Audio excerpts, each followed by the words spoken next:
All right. So welcome to high school. I can't see all of you anymore. So Miss Kieffer, let me know if anybody needs anything. I will do that. Yeah, so I know many of you have been at the high school before with older students. We do have a little bit of a new format this year. We have 10 counselors at the high school. Miss Kieffer and myself, I'm Natalie Goldberg.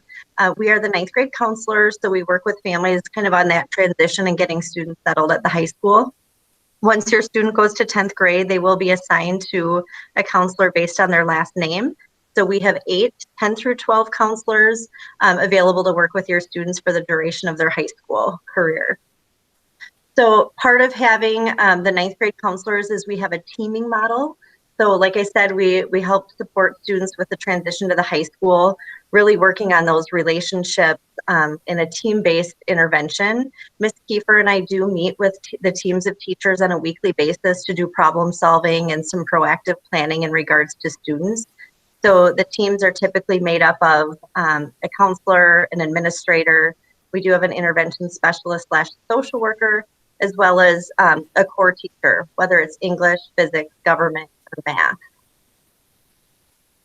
Ms. Kieffer, I'll let you talk about the schedule. Yep. Everything we're going to talk about today too, for the fall, we're going to make an assumption and cross our fingers that we're back to a normal status of teaching and class. So knowing that we've had to be really flexible in the last year and things have had to change, but what we're going to focus on is going back to something, quote unquote, normal.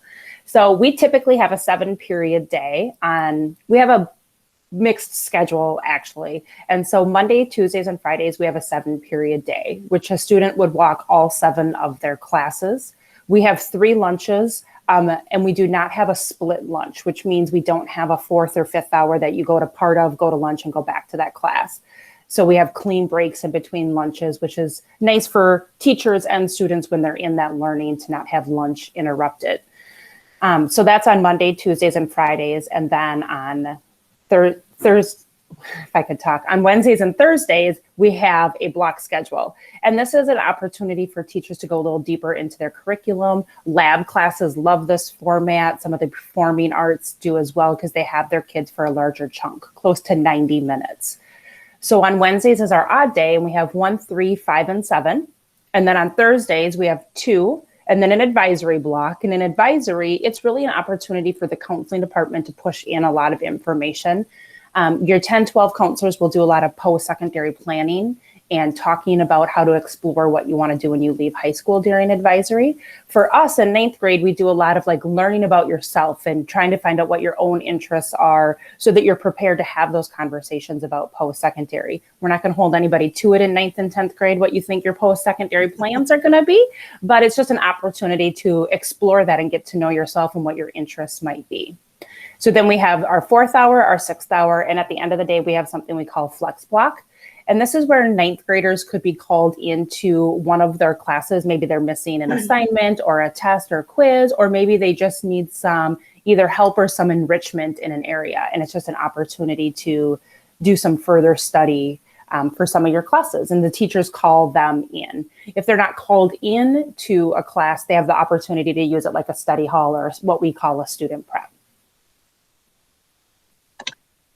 Okay, perfect. On top of the schedule, then we do have quite a few resources available to our families at the high school. So Ms. Kieffer just mentioned that student prep, essentially it's kind of a fancy word for a study hall. So we're going to talk about student schedules in a minute, but we do encourage many of our 9th graders to take a student prep. So they have that time built into the school day to work on homework, study for a test, and they also have access to the tutor center at that time. So we have a peer tutoring center available to work with students, math, writing, science, etc. So that is open during student prep time. Ms. Kieffer already talked about advisory and flex time. And then we have some intervention classes. And so if this is something that you feel like your student might benefit from, this is where we'll want to have that individual conversation with you after the meeting. We have what's called seminar classes for freshmen, sophomores, juniors, and seniors. And it's designed to support students with organization, kind of the academic planning, managing their daily tasks. This might even be support for social emotional regulation, things like that.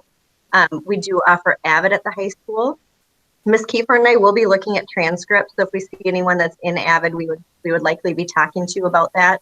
And then our teachers do have office hours. So typically 3 to 4 hours a week, our teachers are available to work with students. It's usually before or after school. But again, it's a great time for students to ask questions and get extra help if needed. We encourage all of our students, but especially our incoming students, to get involved and make school fun and connect with people, especially as you're going to be new to the building and new to the district potentially. And so we have a lot of different, athletics. Our theater department has different, plays that they're putting on. They're working with some at the special ed department, doing all sorts of different things. But we also will have an activities fair, typically the second or third week in September. And this is where you can see all of the clubs that are run. And in a typical year, we have, probably close to 100 different student clubs that are running. And these are generated by the students. So they're representing what students are interested in. And it's kind of set up like science fair style, where a student can walk through and see all the different activities, put their name on a list, grab a piece of candy. They could join Spanish club. My favorite one, I always kind of chuckle, is there was a cookies and coloring club. So they would bake cookies in the foods room and sit down and color and have a snack together. But really, and they change year to year because they're what the students are interested in. So it will be, I know as new families, a lot of times you're like, how is my student going to get connected? If you're not, in an organized sport or activity, how is my student going to feel connected to the high school? And this is a great opportunity to make some of those connections and see what we have to offer to make school fun, as well as not just the academics. So it's a good opportunity. Okay, so next, something the students are probably all wondering about is their schedule. So if you had a chance to watch the video that we sent out, we did cover all of these graduation requirements pretty thoroughly in the video. We're going to go through them really quickly again today so students can begin to build out their schedule. We will give you some time after today's meeting, if you want to get back with us, maybe within a week with your students' selections for next year. Ms. Kieffer and I will get those entered. And that way they'll be scheduled right along with everyone else. So just what real quick, Natalie. So I see some people are like taking notes and jotting things down. This would be a great opportunity if you don't already have like a paper and pen in front of you to grab one, because you really could write down basically everything that you as the student or parents, what you think the student is going to register for, because we're going to walk you through it step by step. So it might be a good spot to jot down some notes. Okay. Go ahead, Nat. Perfect. It's so weird not being able to see everyone. It is, isn't it? Yeah. So thank you. So 43 credits are required for graduation. Many of you, that we're on a semester basis. So each semester course is worth 1 credit. One thing to note, we typically so high school graduation requirements are not exactly the same as college admission. I think we do a pretty good job making sure you have most of those requirements met. But things like world language, for example, world language is not a high school requirement, but many colleges do like to see that for admission. So that's where there can be a couple variances. So the first one, if you're taking notes or you're kind of writing things out, would be English. So all of our 9th graders, this one's really easy. Everybody takes pre-AP English 9. So that is the 9th grade English course for all of our students. You can write that down. They do move into pre-AP English 10 and 10th grade. And then as students get older, they have a little bit more choice in regards to AP or, different options along the right side of the slide there. So English 9 would be the English requirement. Ms. Kieffer, you want to talk about social studies? Yep. Social studies is one of our departments where there is a choice in rigor. And so starting in the 9th grade, your student already can choose whether they would like to take U.S. government or AP U.S. government. And really the thing to keep in mind here is that AP U.S. government is a college level textbook and a college level course. So it is taught in the format of lecture and take notes, take a test, and going back to that format. In US Gov, you'll see a little more variety. There may be group work, some different type of assessments may be given. It might not be that, lecture, notes, test format. We have found that students that are good readers and fast readers are the ones who do the best in AP Gov. And we use MAP scores to kind of try to guide that. And so just knowing your student, like I have a daughter who is not a very strong reader. She's very slow. I would never have recommended that she take AP Gov, right? Because I know she would just get bogged down and be spending hours and hours a night trying to keep up on the reading. So just really knowing your student and where they are at academically, and if they can rise to the challenge. Also, are they interested in government? Are they interested in social studies? We always encourage students to put rigor in the areas they're the most interested in, and making sure you have a balance in your schedule with how busy are they outside of school? Are they already doing something several hours a night? Are they advanced in math and maybe they're taking, an AP math course? And so just really trying to find that balance so that they can be successful in school and outside of school. But they can choose between US Gov or AP Gov. I would say one other difference is AP Gov has on average an hour to 2 hours of homework a night. Traditional US government would have probably 2 to 3 hours of homework a week. So again, just are you really willing to dive in? And then as we move through in sophomore year, it's world history or AP World or AP Euro.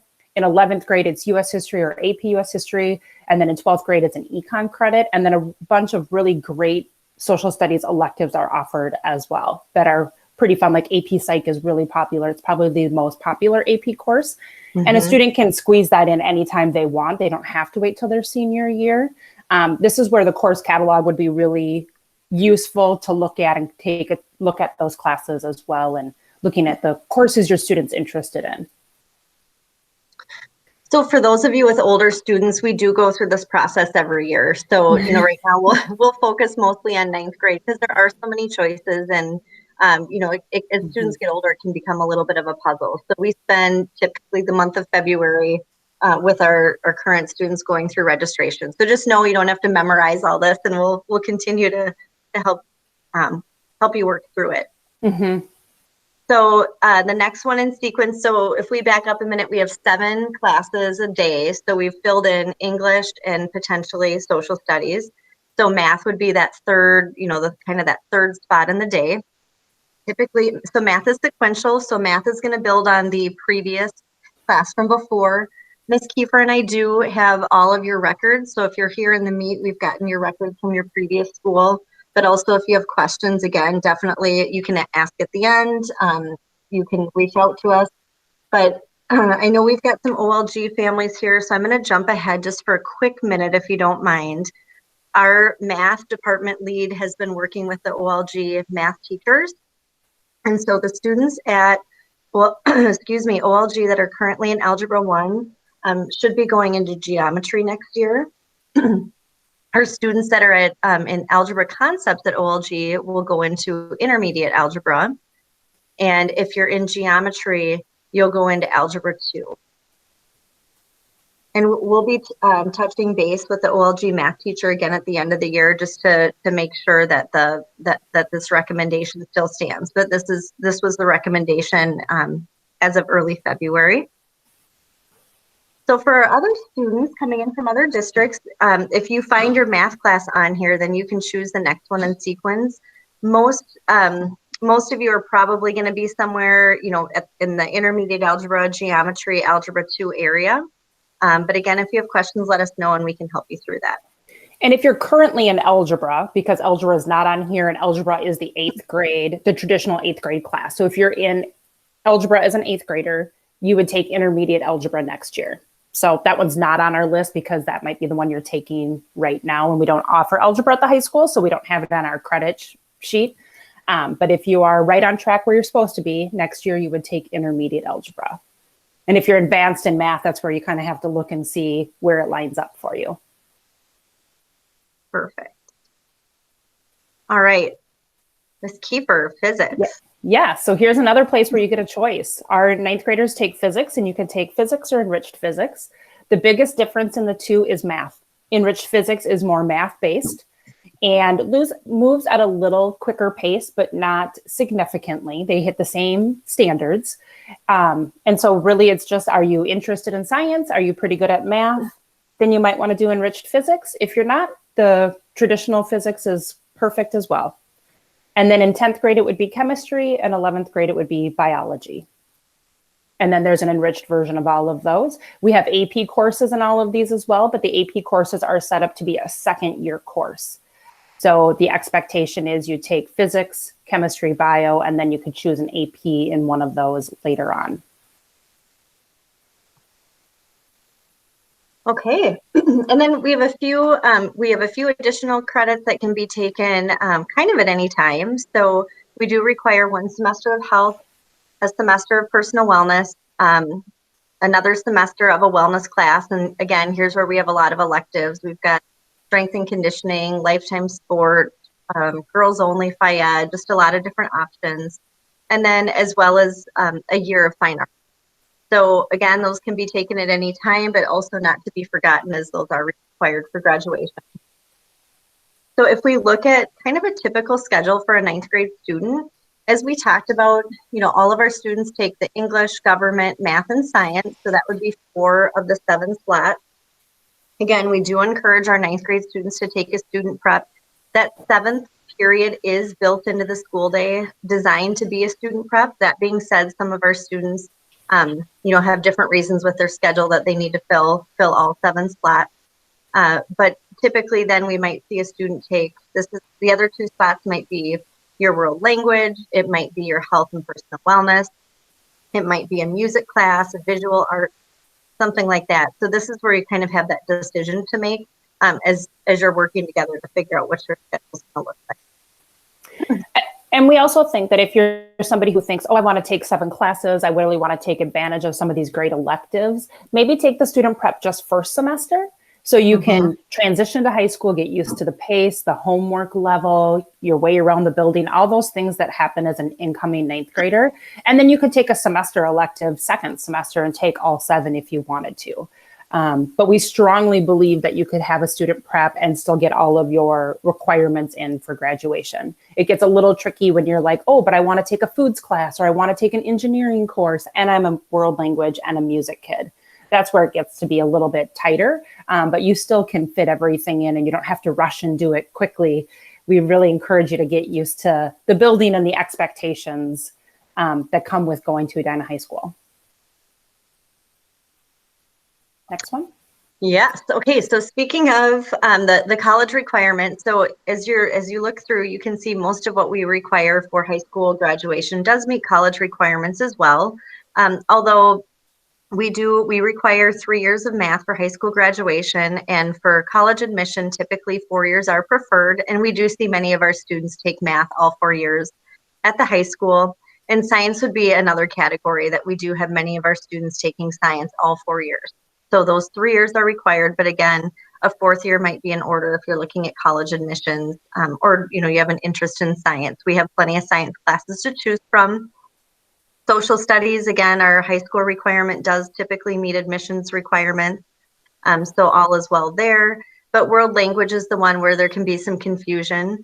So it's not actually a high school requirement, but it is typically can be a requirement for college admission, depending on where you're looking at. And world language for OLG families is one thing we didn't touch on, which we should mention. Yeah. Again, our Spanish teachers have worked with the Spanish teacher at OLG, and there's kind of like a miscommunication between what families say to each other and what the teacher says. The teacher is highly recommending that Spanish 2 would be the next class.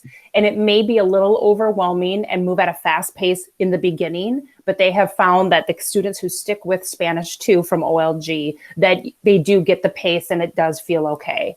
I think families seem to tell each other that they should retake Spanish 1. And you can, if Spanish is a struggle and world language is hard for you, you could retake Spanish 1. But the recommendation from your OLG Spanish teacher and the Spanish teacher at Edina High School is to move on to Spanish 2. We have other options as well. We don't offer just Spanish. We have sign language, French, and Latin.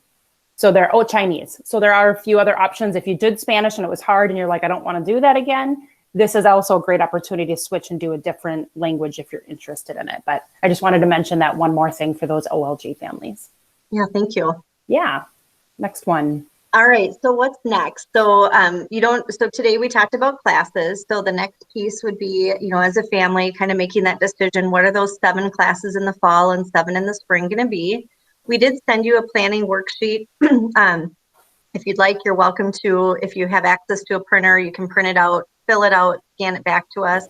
You can also send us an email that just says, here's our 7 selections for fall, 7 selections for spring. Ms. Kieffer and I are pretty flexible in how you want to get that back to us, and we'll go ahead and get classes entered.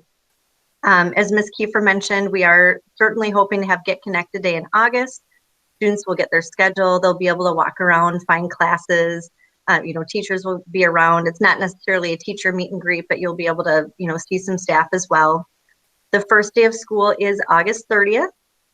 We do have our 9th graders attend in the morning before all of the other students arrive. So they have a couple of hours where the 9th grade students have the schools kind of themselves, along with our Hornet mentors. So all of our 9th grade students are assigned to a Hornet mentor for mentoring and support. They can help students get signed up for clubs, just kind of that general, anything that might come up that a 9th grader is wondering about, and a Hornet mentor can help with. And then we also have a New Families Network. There is a link to the New Family Network on the Edina High School website. So it's a group of families who are welcoming new families to the district and have kind of signed up to mentor our new families through, and it's kind of like a Hornet mentor, but for the family. It's a nice option. It's new. It's been really great. Yeah. So I know, go ahead, Ms. Kieffer. So just to wrap up, and then we'll open it up to questions, but what we need from you is, like Ms. Goldberg talked about, is what classes do you want to take? And you can get that to us in any format. This talks through, if you use the fillable form that we sent you, fill it in, save it to your computer, and then send it to us, or you can just type it right in. We have Ms. Goldberg's email here, and that's the same email that she sent you the reminder from. A lot of people want her last name to be Goldberg, not Goldberg. And so I would recommend you just hit reply to Ms. Goldberg and then type in the classes, because oftentimes her emails get lost out in space somewhere because there's no D in her last name. And then the two of us will go ahead and get your student registered. You can reach out to either one of us with any questions you might have. Like she said, either through email or give us a call. We'll be happy to talk you through anything you might have questions about. And then I think we're just going to open it up if anybody has